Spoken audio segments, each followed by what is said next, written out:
جب ہم اس سال کی ابتدا کر رہے ہیں تو اس توکل کے ساتھ کریں، امیدوں کے ساتھ کریں، اللہ کے رحمتوں کے لیے دعاؤں کے ساتھ کریں، لیکن ساتھ ہی ساتھ تھوڑا کچھ وقفہ لیں، چند منٹس بیٹھیں اور پچھلے سال کے اعتبار سے اپنا محاسبہ کریں، تھوڑا سا سیلف انالائز، ہم نے کیا کیا، کیا غلطیاں ہم سے ہوئی 1446 کے اندر، ہم نے کیا غلطیاں کی، کتنے فرض نمازیں ہم نے چھوڑے، ہم میں سے کتنے لوگ اللہ کی توحید سے غافل شرکیات میں پڑے ہوئے، کتنوں نے رجب کے کنڈے کھائے اور کروائے، کتنے نے 11ویں اور 12ویں کے مسائل میں کتنے لوگ پھنسے ہوئے تھے، کن گھروں کے اندر 11ویں ہوئی 12ویں ہوئی، غیر اللہ کے فاتحات نظر و نیاز ہوئے، اللہ کے لیے توبہ کریں، اللہ کے لیے توبہ کریں، یہ شرکیات سے آپ کا کوئی عمل اللہ قبول نہیں فرمائیں گے، ان 11ویں 12ویں کے چکروں میں، غیر اللہ کے نیازوں کے چکروں میں اب محرم کے فاتحات اب اس سال کے اندر شروع ہوں گے، یہ غیر اللہ کے فاتحات آپ کو اللہ تعالیٰ سے دور کر دیں گے، یہ جہنم کے کنڈے ہیں، رجب کے کنڈے، جہنم کے کنڈے، جو کچھ ہم نے 1446 کے اندر کیا، ذرا بیٹھیں سوچیں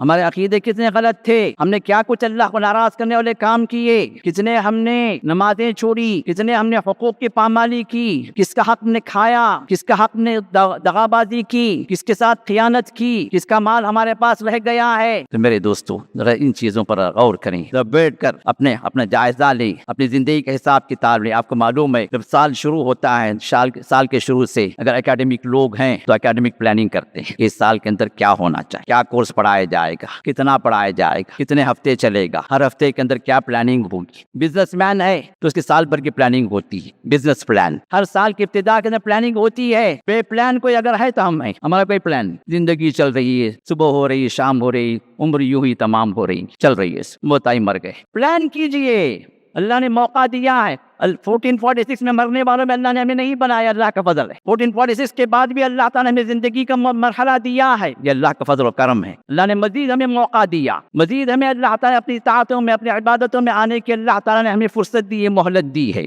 اب ہمارا کام کیا ہے؟ اپنے گناہوں کو دیکھیں، ان سے ہٹنے کی کوشش کریں، توبہ کریں، استغفار کثرت سے کریں، اللہ سے دعائیں کریں، امیدوں کی بنیاد پر آگے بڑھیں، اچھائی کو ہمیشہ اپنے دل و دماغ میں رکھیں، اچھی امیدیں رکھیں، تو یہ ہمارا سال بھی اچھی امیدوں کے ساتھ ہم شروع کریں، تاکہ جو ہمارے کام بنے، پلاننگ کے ساتھ شروع کریں۔ جو اسٹڈیز میں ہیں ان کو اپنے پلاننگ کریں کہ ان کو کیا پڑھنا ہے، کیسے پڑھنا ہے، کہاں جوائن کرنا ہے، کیا ان کے لیے بینیفٹس ہوں گے، ان چیزوں کو ذہن۔ جو بزنس میں ہیں وہ لوگ اپنے پلاننگ کریں، سود سے اپنے آپ کو بچائیں، انٹرسٹ بیس جو بھی کاروبار ہے اپنے آپ کو بچائیں، اور اسلام کے اندر جو چیزیں بھی حرام ہیں ان چیزوں سے اپنے آپ کو بچا کر اپنے بزنس کو آگے بڑھانے کے لیے وہ اپنی پلاننگ کریں، کوششیں کریں۔ اسی طرح جو جس فیلڈ کے اندر ہے وہ پلاننگ کر کے آگے بڑھے، پلاننگ کر کے آگے بڑھے۔ اسلام پلاننگ، رسول اللہ صلی اللہ علیہ وسلم نے ہجرت ایسی نہیں فرمائی، یہ ہجری جو کیلنڈر جو ہمیں پلاننگ بھی سکھاتا۔ رسول اللہ صلی اللہ علیہ وسلم نے کئی مہینوں سے پلاننگ کر رکھی ہجرت کے لیے، صرف اللہ کا حکم جو ہے اس کا انتظار، لیکن پلاننگ چل رہی۔ آپ نے اونٹ بھی خریدوا لیے،